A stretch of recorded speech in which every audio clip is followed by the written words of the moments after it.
These are the magic tone bells that I used to create tone bells and textures straight out of 1975. Check this out, original paperwork. Back in 1975, the new concept in teaching music. This right here, high tech, like 50 years ago. These were actually kind of a challenge to record and get some tone out of, because if they stay in the case, there's some sustain, but that's really inconsistent, and there's some noise, because they're just plastic housing. There's not a lot here to actually resonate. So what I ended up doing was putting two mics in front of me, and I held them in my hand. And I started with the rubber mallet that came with them, but I also tried all my yarn mallets, and most of them choked them out except for these red ones.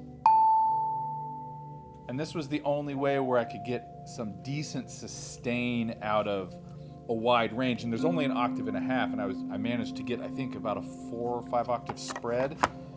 I've used these a lot as layers in some of my songs because they create cool textures, which is why I wanted to sample them.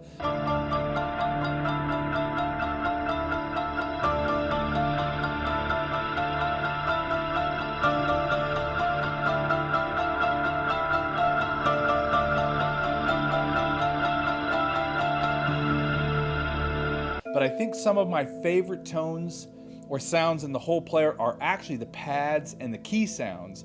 Some were made with Paul X stretch. Some of them I ran through a bunch of guitar pedals.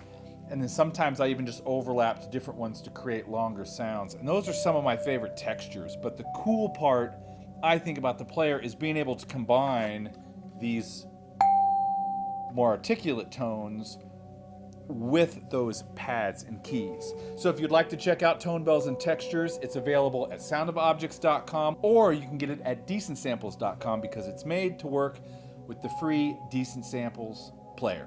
And that's a little bit about how I made Tone Bells and Textures. I hope you check it out.